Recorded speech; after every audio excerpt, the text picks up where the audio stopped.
As a patriotic American, I believe in the sanctity of our Constitution, a document that has stood the test of time. I hold dear the vision of our founding fathers, who laid the groundwork for a nation built on freedom and justice. They fought and bled for liberty, sacrificing everything to ensure that future generations could live in a free society.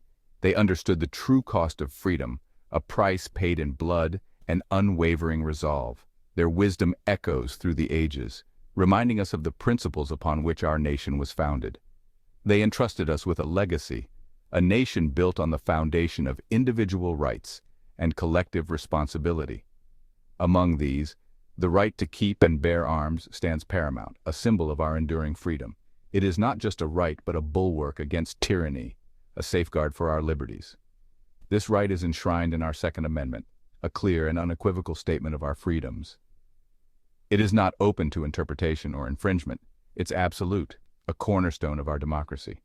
Our founding fathers understood the inherent danger of an unchecked government, a threat to our way of life. They knew the only way to keep the government in check was to enshrine the ability to have a well-armed citizenry. Therefore, they wisely armed the citizenry as a final check, a last resort against a tyrannical government, ensuring that we remain free and sovereign. The founding fathers were clear in their vision. They envisioned an America where citizens were not subjects. They would be free men, capable of defending themselves, their families, and their liberty. This vision was born from experience. They had witnessed firsthand the oppression of a tyrannical government. They knew that the only true guarantee of freedom was the power vested in the people. The Second Amendment, therefore, was not about hunting or sport. It was about ensuring the very survival of our nation. It was about empowering the citizenry to resist tyranny in all its forms. The founders understood that a disarmed populace was a subjugated populace. They knew that only a well-armed citizenry could truly stand against oppression. They expected the citizens to have weapons of war, the very same as the government. The Constitution stands as a testament to this vision.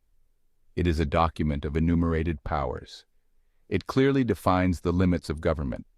It does not grant rights to the people, but rather acknowledges those rights as inherent and pre-existing. The Bill of Rights, in particular, serves as a safeguard against government overreach. Each amendment within the Bill of Rights is crucial. The First Amendment guarantees our freedoms of speech, religion, the press, assembly, and the right to petition the government. The Fourth Amendment protects us from unreasonable searches and seizures. The Fifth Amendment safeguards us against self-incrimination and double jeopardy. These rights are not privileges granted by the government. They are fundamental to our existence as free individuals.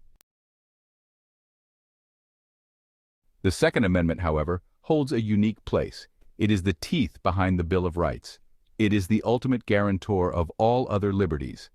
It states unequivocally, a well-regulated militia, being necessary to the security of a free state, the right of the people to keep and bear arms shall not be infringed. This language is clear, concise, and unambiguous.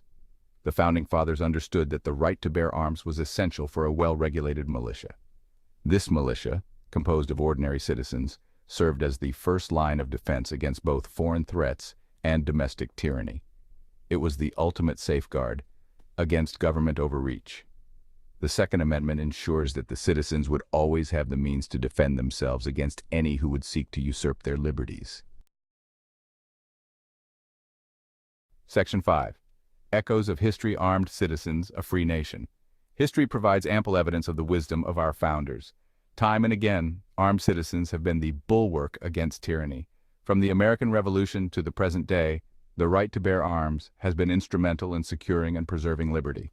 Consider the words of Thomas Jefferson, who wrote, "No free man shall ever be debarred the use of arms." He understood that a well-armed citizenry was not a threat to a free state, but rather its foundation. George Mason, another founding father, echoed this sentiment, stating, "To disarm the people is the most effectual way to enslave them." Section 6. The right to bear arms, inexorable and uninfringible. This right is deeply rooted in the very fabric of our nation's founding principles. The right to bear arms is not contingent on the whims of the government. It stands as a bulwark against overreach and tyranny. It is not subject to the shifting sands of public opinion. This right remains steadfast, regardless of changing societal views or political climates. It is an inalienable right, endowed by our Creator and secured by our Constitution. This right is a testament to our enduring commitment to individual liberty and freedom. Any attempt to restrict, regulate, or infringe upon this right is a direct assault on our liberty and the Constitution. Such actions undermine the very essence of what it means to be free. Gun control is not about safety, it is about control. It seeks to disarm the populace, leaving them vulnerable to those in power. History is replete with examples of tyrannical governments disarming their citizens and then murdering millions.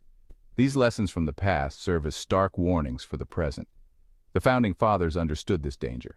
They were acutely aware of the threats posed by unchecked governmental power. They enshrined the right to bear arms in the Constitution to prevent such a tragedy from occurring in America. This was a deliberate and thoughtful decision. They understood that an armed citizenry was the best deterrent against tyranny, both foreign and domestic. This principle remains as relevant today as it was over 2 centuries ago. Section 7, Gun Control, and Erosion of Liberty. Every gun control law, no matter how well-intentioned, is the very definition of tyranny. It chips away at the foundation of our freedom. Those who advocate for gun control do so under the guise of safety. They claim that restricting the rights of law-abiding citizens will somehow curb criminal activity. This is pure idiocy. Criminals, by their very nature, disregard the law. They will always find ways to obtain weapons, regardless of the restrictions placed on law-abiding citizens. Gun control only serves to disarm the innocent, leaving them vulnerable to the predations of the criminal element and a tyrannical government. It is a dangerous and misguided policy that undermines the very fabric of our free society. Section 8. The Spectre of Tyranny, a Timeless Warning. The Founding Fathers warned us against the dangers of tyranny. They understood that power corrupts, and that absolute power corrupts absolutely. The right to bear arms is the ultimate safeguard against tyranny. It is the line in the sand that must never be crossed. When a government fears its citizens, there is liberty. When the citizens fear their government, there is tyranny. The Second Amendment ensures that the balance of power remains with the people. It is a stark reminder to those in power that they govern by the consent of the governed. It is a powerful deterrent against the abuse of power. Section 9. Our enduring duty, guardians of freedom. As inheritors of this great legacy, it is our sacred duty to uphold the Constitution, a document that has guided our nation through trials and triumphs.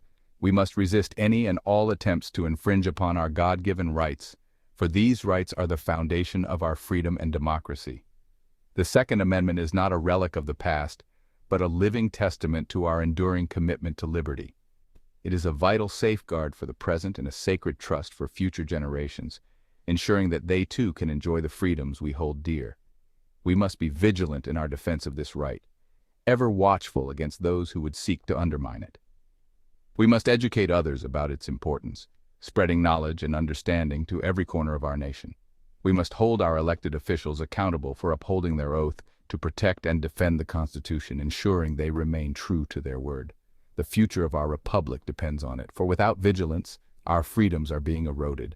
Let us stand as guardians of freedom, ever vigilant in our defense of liberty, united in our resolve to protect what is rightfully ours. Let the Second Amendment forever stand as a bulwark against tyranny, a reminder of the sacrifices made by those who came before us. Let it be a testament to the enduring spirit of a free people, a beacon of hope and strength for generations to come. Stay frosty, friends. Keep your head down and your powder dry.